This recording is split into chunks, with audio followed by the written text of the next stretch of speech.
Oh my God, Lavkesh को शक हो चुका है कि बाहर वाला कौन है। और ये जो शक है ना गाइस, बिल्कुल सही शक जा रहा है लवकेश का। इससे क्या होगा देखना होगा, लेकिन आपको बताते हैं कि किस तरीके से लवकेश को शक हुआ। दरअसल एक टास्क होने वाला है जिसका तैयारी जो है ना गार्डन एरिया में चल रही है। कंटेस्टेंट्स को मैसेज आता है, आप जानते हैं कि घर वालों को और बाहर वालों को अलग अलग मैसेज आता है। अब ये जो बाहर वाले हैं ना, जब इनको मैसेज आता है तो ये कोशिश करते हैं कि दूसरी जगह जाए और जल्दी जल्दी टाइपिंग करके कुछ भेजे, क्योंकि उनको चैटिंग करनी होती है। अभी 3 बाहर वाले, तो इनको आपसी सहमति से भी अपनी बातों को रखना पड़ता है। अब जब ये मैसेज आता है तो सभी लोग चैटिंग में लग जाते हैं, क्योंकि आई थिंक उसी वक्त वाईफाई चालू होता है। बाकी घर वाले भी चैटिंग कर रहे हैं, जैसे कि यहाँ पर सना किसी से चैटिंग कर रही है, सना मकबूल दीपक जी से कुछ चैटिंग कर रही है, कुछ लिख रही है।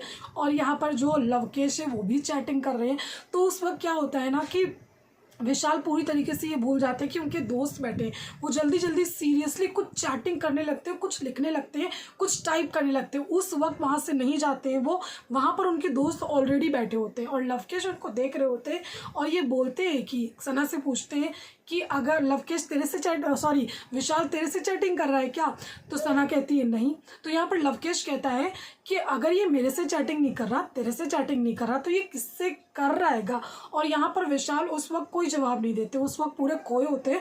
और थोड़ी देर में वो वहाँ से चले जाते हैं, दूसरी जगह जाकर के चैटिंग जो है ना वो करने लगते हैं। उतनी देर में यहाँ पर जो है ना अदनान भी उठ करके दूसरी जगह जाते हैं और रणवीर जो है ना कहते हैं कि मुझे बहुत ज़ोर की आई है, वो भी चले जाते हैं। जब यहाँ पर विशाल वापस आते हैं तो वो कहते हैं, लवकेश यहाँ पर कहते हैं कि मुझे तो लगता है कि बाहर वाले या फिर अदनान है या फिर विशाल है, इन दोनों में से कोई एक ही बाहर वाला है। जिसके बाद यहाँ पर विशाल कहते हैं नहीं भाई, मैं तो बाहर वाला नहीं हूँ। तो कहीं ना कहीं लवकेश ने ये अंदाज़ा लगा लिया है कि बाहर वाला या तो विशाल है या फिर अदनान है। देखा जाए तो बाहर वाले 3 हैं, लेकिन लवकेश ने बिल्कुल सही अंदाज़ा लगाया है। और कहीं ना कहीं ये गलती खुद विशाल की, क्योंकि उस वक्त उनको कोई बहाना बना करके जाना चाहिए था, चैटिंग उस वक्त नहीं करना चाहिए, वो भी सीरियस मोड में। अब ये देखना है कि लवकेश ने अगर सही अंदाज़ा लगा लिया है तो क्या होगा, क्योंकि किसी को पता चल जाता है, अंदाज़ा लग जाता है, तो फिर सज़ा वज़ा भी मिलती है ना। ऐसा कुछ है जैसे कि लव कटारिया को पता चल गया था। फिलहाल देखना होगा क्या कुछ होता है। कॉमेंट करके आप बताइए इस पर आपका क्या कहना है। Thank you.